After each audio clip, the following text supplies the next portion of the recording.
Au cours des 15 prochaines années, l'équilibre économique musique de l'Algérie pourrait se déplacer en direction des territoires du Sud, métamorphosant des zones historiquement considérées comme marginales en véritables locomotives du développement national. Durant plusieurs générations, les régions sahariennes ont été envisagées sous un angle unique, celui de leur richesse en ressources fossiles. Un espace territorial colossal, gorgé de pétrole et de gaz, mais fréquemment exclu des principales trajectoires de développement du pays. Actuellement, cette perspective connaît une mutation radicale. Les territoires sahariens algériens ne représentent plus uniquement un gisement de matières premières. Ils s'affirment comme une zone économique émergente, un territoire de développement prioritaire où se dessine désormais l'exploitation agricole en milieu désertique, l'industrie minière, les technologies d'énergie propre, les infrastructures commerciales transfrontalières et l'arrimage au continent africain. Cette métamorphose ne procède pas de la rhétorique gouvernementale, mais d'un ensemble de décisions infrastructurelles, de financements massifs et d'initiatives conçues dans une perspective temporelle étendue. Saisir les dynamiques à l'œuvre dans ces régions méridionales, c'est appréhender l'Algérie future. Une nation moins polarisée territorialement, davantage cohérente, plus autonome dans ses orientations économiques. Une Algérie qui abandonne le modèle de concentration sur le littoral pour valoriser véritablement l'étendue de son espace national. Dans ce document audiovisuel, nous examinerons les raisons pour lesquelles les régions australes algériennes deviennent le nouveau territoire d'expansion économique du pays. Quelles sont les dimensions authentiques de cette métamorphose et quelles modifications durables peut-elle engendrer pour l'Algérie? Avant de poursuivre cette analyse, n'oublie pas de t'inscrire à notre chaîne et d'approuver cette vidéo. Ces actions contribuent à encourager ce format d'expertise approfondie sur les thématiques stratégiques majeures du pays. Historiquement, les territoires sahariens ont été appréhendés comme un ailleurs lointain. Un domaine géographique vaste, remarquable, d'importance capitale mais détaché de la réalité économique quotidienne nationale. Dans la conscience commune, le Sud évoquait les étendues arides, les hydrocarbures, les horizons sans limite. Un espace crucial mais régulièrement considéré comme périphérique dans les dynamiques du pays. Néanmoins, c'est justement dans ces régions que résidait et demeure encore aujourd'hui une portion substantielle du devenir algérien. Cette vision des territoires méridionaux ne s'est pas imposée fortuitement. Elle découle de plusieurs décennies d'aménagement territorial privilégiant les zones septentrionales, régions habitées par la majorité démographique, abritant les installations portuaires, les complexes manufacturiers, les instances décisionnelles. Parallèlement, le Sud accomplissait une fonction bien définie, générer de l'énergie fossile, garantir des revenus d'exportation, maintenir la stabilité sans toutefois être authentiquement incorporé au tissu économique national. La difficulté ne résidait pas dans l'insuffisance de richesse, mais dans l'organisation structurelle. Les régions sahariennes couvrent au-delà de 80% de la superficie nationale. Cependant, longtemps, elles n'ont capté qu'une fraction minime des investissements productifs non pétroliers.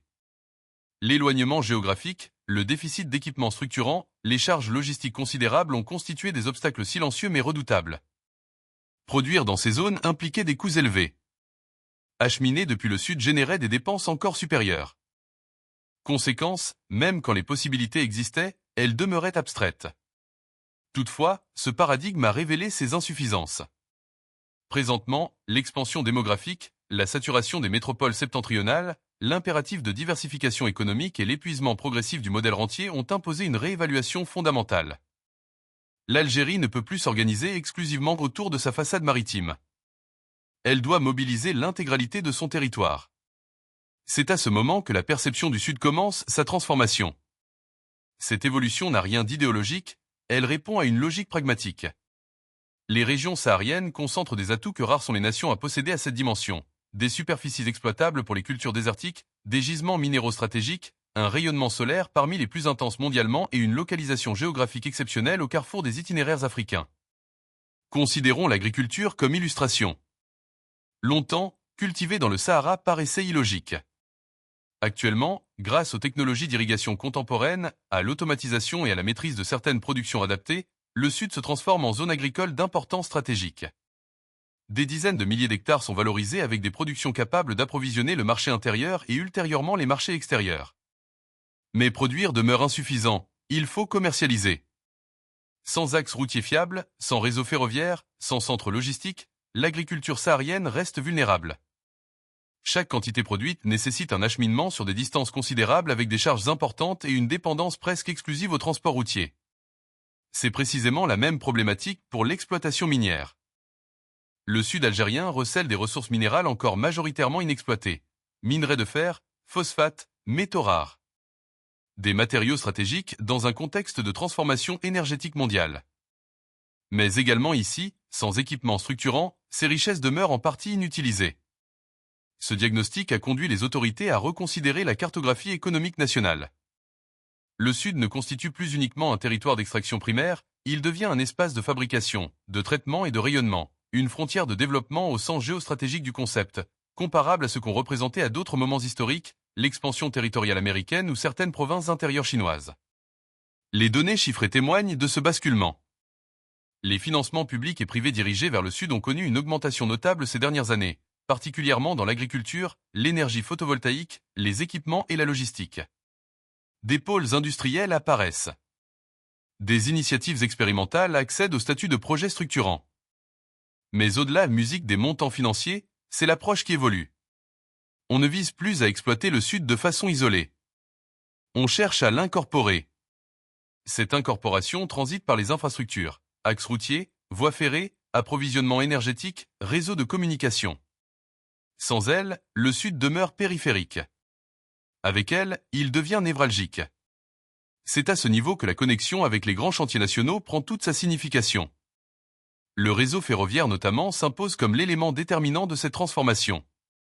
Connecter le Sud au haut plateau puis aux régions côtières, ce n'est pas simplement réduire l'éloignement géographique, c'est diminuer l'écart économique.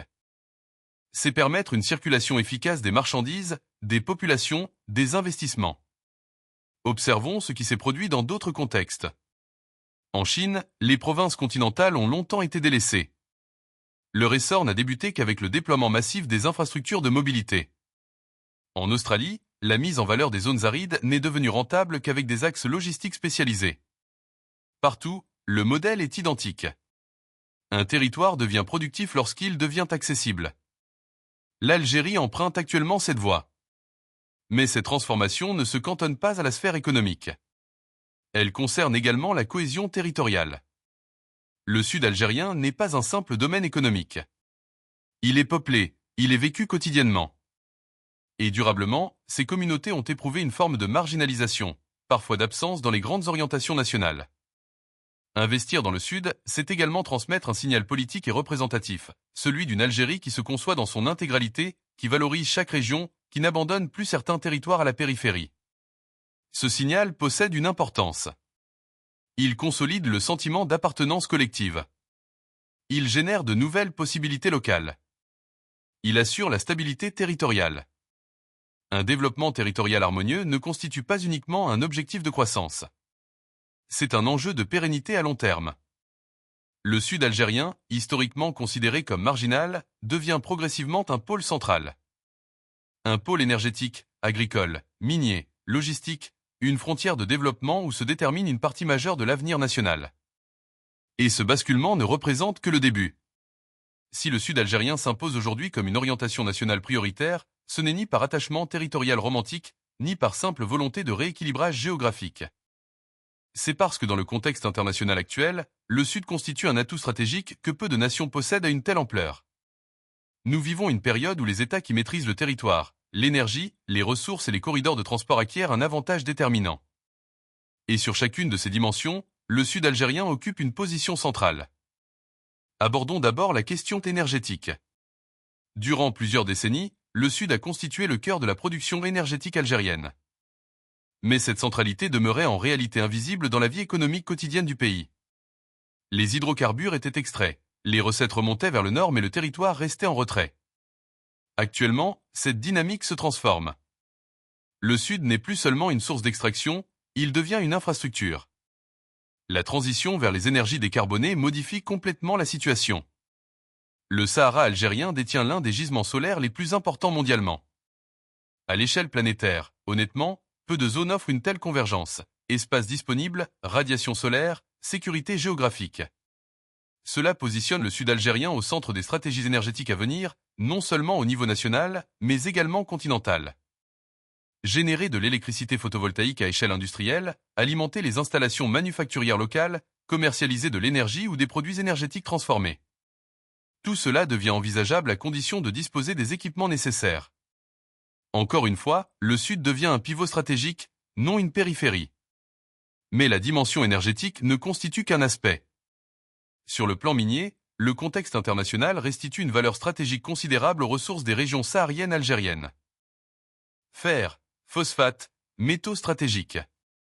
Ces matériaux sont désormais centraux dans les chaînes de production mondiales, notamment dans les domaines agricoles, industriels lourds et technologiques liés à la décarbonation. Dans un monde caractérisé par les confrontations géopolitiques et la désintégration des circuits d'approvisionnement, posséder des ressources extractibles sur son territoire national devient un atout majeur. Le sud algérien offre cette profondeur géostratégique, mais extraire ne suffit pas. La véritable valeur se génère dans la transformation territoriale. C'est à ce niveau que la stratégie change radicalement. Transformer localement, établir des installations industrielles proches des gisements, réduire les coûts de transport, sécuriser les flux d'approvisionnement. Tout cela devient réalisable si le Sud est pleinement intégré au réseau infrastructurel national. Le ferroviaire, l'énergie, les zones industrielles ne constituent plus des alternatives mais des nécessités. Comparons avec l'expérience internationale, les nations qui ont réussi à valoriser leur région continentale ne l'ont pas accompli en commercialisant uniquement des matières non transformées. Ils ont élaboré des systèmes intégrés. La Chine dans ses provinces occidentales, le Brésil dans ses territoires miniers, l'Australie dans ses zones désertiques. À chaque occurrence, le même processus, infrastructure, industrie, logistique puis projection vers l'exportation. L'Algérie suit actuellement cette trajectoire avec le Sud comme pivot stratégique. Il convient également d'évoquer la dimension continentale. Le Sud algérien ne constitue pas une impasse géographique. Il représente une ouverture. Une ouverture vers les régions sahéliennes, vers l'Afrique occidentale, vers des marchés connaissant une croissance accélérée. Dans les décennies futures, l'Afrique constituera l'un des principaux moteurs de croissance mondiale. Être connecté à ces marchés ne représente plus une possibilité stratégique, c'est une obligation. Les axes transsahariens, les initiatives ferroviaires, les corridors logistiques prennent ici toutes leurs dimensions. Le sud algérien peut se transformer en carrefour d'échange entre la Méditerranée et l'Afrique subsaharienne. Un espace de transit, de transformation industrielle, de redistribution commerciale. Dans cette architecture, l'Algérie ne se limite plus à un rôle d'exportateur de matières premières. Elle devient un acteur logistique, industriel et stratégique à l'échelle régionale. Cette progression comporte également des implications géopolitiques. Un territoire intégré, développé, connecté constitue un territoire plus stable. Les disparités économiques alimentent les fragilités, les opportunités les atténuent. Investir dans le Sud, c'est également investir dans la sécurité durable. Les populations locales ne sont plus de simples observateurs. Elles deviennent protagonistes du développement, emploi, formation professionnelle, infrastructures, services publics. Le développement économique engendre un mécanisme vertueux qui renforce la cohésion nationale et cette cohésion possède une dimension stratégique. Dans un environnement instable, les États durables sont ceux dont le territoire fonctionne comme une entité cohérente. Le Sud algérien, longtemps perçu comme distant, devient un fondement de cette solidité. Il existe finalement une dimension symbolique puissante. Transformer le Sud en nouvelle frontière économique, c'est transmettre un message explicite. L'Algérie se projette dans la durée. Elle investit dans ce qui ne génère pas de résultats immédiats mais qui structure durablement la capacité nationale. Peu de nations osent cette vision. Elle requiert des ressources, de la persévérance, de la cohérence temporelle. Mais lorsqu'elle aboutit, elle transforme profondément la trajectoire d'une nation. Le Sud algérien ne constitue donc pas simplement un territoire à développer. Il représente un espace à partir duquel repenser l'Algérie dans sa globalité, son économie, sa géographie, son positionnement régional. Ce qui se déroule actuellement dans le Sud dépasse largement les initiatives ponctuelles. C'est une reconfiguration stratégique du pays. Une Algérie moins concentrée géographiquement, plus équilibrée, plus autonome. Une Algérie qui cesse d'orienter son regard exclusivement vers le littoral et commence à assumer pleinement son étendue territoriale. Le Sud algérien ne constitue plus l'arrière-plan de l'épopée nationale.